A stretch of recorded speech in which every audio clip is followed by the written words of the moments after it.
I gave myself a very simple challenge this week, not to improve everything, just to remove one mistake, because at this stage I think that's where things get confusing.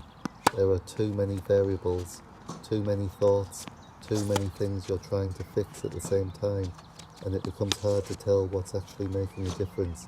So I wanted to strip it right back, take something obvious, and see what happens if I just focus on that. And for me, the obvious one is the net, because it's immediate, there's no debate, no grey area, you either clear it or you don't.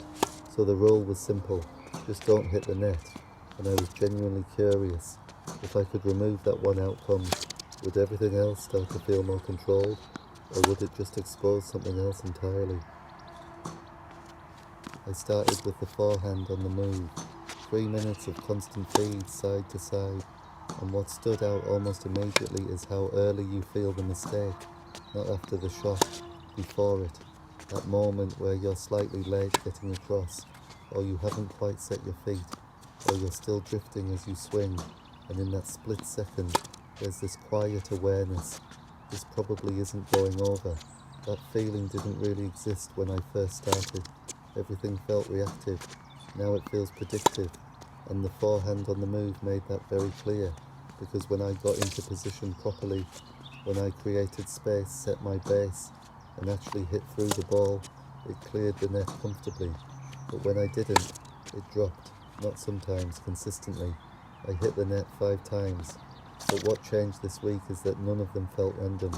Each one had a cause: late feet, poor spacing, rushed contact, and that's quite a big shift, because instead of thinking I missed that, I'm starting to think I know why that happened, and that's a completely different place to be, because once you understand the cause, you can start adjusting before the shot even happens, which is exactly what I tried to do next.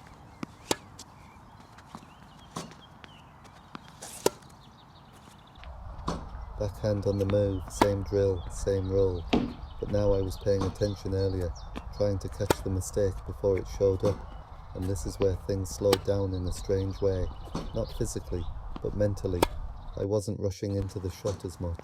I was recognizing the situation sooner, that slightly cramped position, that hesitation, that feeling of being too close to the ball, and even if I didn't always fix it, I was at least aware of it, which gave me a bit more control, because instead of reacting after the mistake, I was starting to read it as it was happening, and that changes your confidence, because you're no longer guessing, you're making decisions, small ones but they matter. Step back half a step, give yourself more room, commit to the swing instead of guiding it, and over those 3 minutes, I hit the net 3 times, which isn't perfect, but it's progress, and more importantly, it felt more stable, less chaotic, more intentional, and I think that's where consistency actually begins, not from hitting perfect shots, but from understanding the ones that go wrong, which made the final part even more interesting.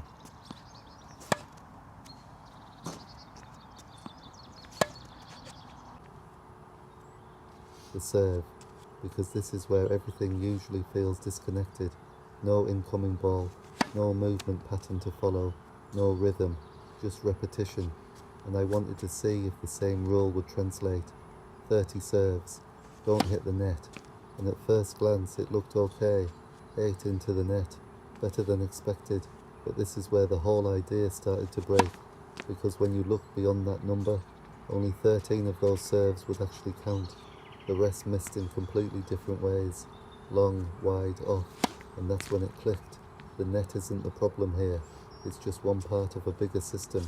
Serving isn't one mistake you can remove, it's layers, the toss, the timing, the contact point, the balance, the confidence, and removing one outcome doesn't simplify it, it reveals how much is underneath it, which is frustrating, but also useful, because now it's clearer why this feels like the hardest part of my game. It's not just inconsistent, it's complex, and that's something I have to build piece by piece. I think that's what this week has really shown me. At 45, learning something like this isn't about chasing perfect shots, it's about understanding, breaking things down, removing one mistake at a time, and then seeing what's underneath it, because progress doesn't come from fixing everything. It comes from making things slightly clearer, one layer at a time. So this is week 10, still inconsistent, still learning, but definitely understanding more than I did before. And I think that's enough. If you want to see how this keeps developing, follow along, because I'm starting to realize this is where it gets interesting.